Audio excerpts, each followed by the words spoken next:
నోకరాజు గారు ఆయన కుటుంబంతో సహా కలిసి గోదావరిలో దూకి ఆత్మహత్యకి పాల్పడగా ఆయన సతీమణి, వాళ్ళ కూతురు సౌజన్య ముగ్గురు చనిపోయారు. మనవడైనటువంటి రియాన్ష్ రెడ్డి మాత్రం ప్రాణాలతో బతికి బయటపడ్డాడు. ఈ టోటల్ వ్యవహారంలో సాదిక్ అనేటువంటి రైఫిల్ షూటర్ ట్రైనర్ మొత్తం కుటుంబాన్ని వంచించి వాళ్ళ ఇంట్లో ఉన్నటువంటి నగలు, ఆస్తులు మొత్తం రాపించుకొని ఈ అమ్మాయిని సౌజన్యాన్ని మనోవేదనకు గురి చేస్తా, ఆమెను టార్చర్ చేస్తా, ఆమెను లొంగ తీసుకొని మత మార్పిడి చేయించాలని చెప్పేసి మొత్తం అంతా ఒక పన్నాగంగా కుటుంబాన్ని అస్తవ్యస్తం చేశాడని చెప్పి ప్రజా సంఘాలు, హిందూ సంఘాలు పెద్ద ఎత్తున ఆందోళన చెందుతున్నాయి. రాస్తారోకాలు కూడా చేస్తున్నాయి. అయితే ఈ టోటల్ ఎపిసోడ్లో ఈ సౌజన్య పాత్రని కొంచెం క్రిటికల్గా జనాలు ఏంటంటే చూస్తున్నారు అనుమానంగా.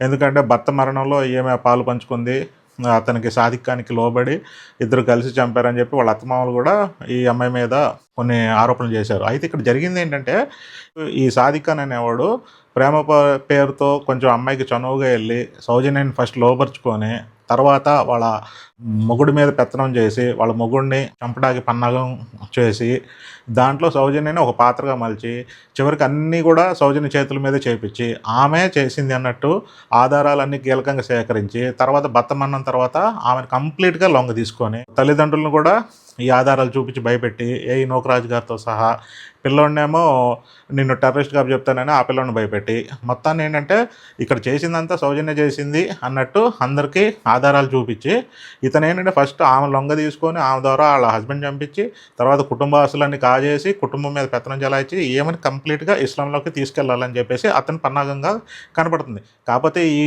దాంట్లో పావుగా మారిపోయిన సౌజన్య చివరికి నిస్సహారాలు అయిపోయి కుటుంబం కూడా ఏం చేయలేని ఒక పాయింట్కి వచ్చిన తర్వాత వాళ్ళు ఏంటంటే మరణమే శరణం అన్నట్టు కుటుంబం అందరూ కలిసి గోదావరిలో దూకి చనిపోవడానికి ప్రయత్నించారు. అయితే ఈ ఎపిసోడ్లో మళ్ళీ సాదిఖాను ఇంకో వర్షన్ వాళ్ళ ఫ్యామిలీ వర్షన్ ఏం చెప్తున్నారంటే అసలు అమ్మాయిదే తప్పు. ఇక్కడ అమ్మాయిది తప్పు అంటాకి అమ్మాయి విక్టిమ్ పొజిషన్లో ఉంది. అమ్మాయి తప్పు కాబట్టి అమ్మాయి చనిపోయింది.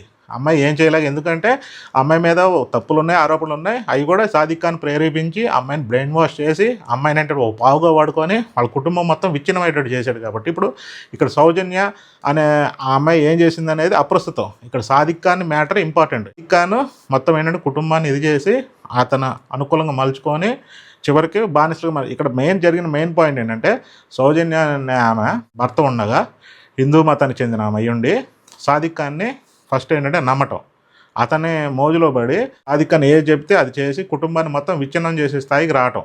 ఫస్ట్ పావుని ఇంటి దాకా తీసుకొచ్చి తర్వాత దానికి అన్ని బలాలు ఇచ్చేసి మనం అధికారాలు ఇచ్చిన తర్వాత అదేం చేయాలో అదే చేసింది. ఒక అవకాశవాదికి ఒక నిస్సహాయరాయలు. ఎందుకంటే ఇప్పుడు ప్రస్తుత సమాజం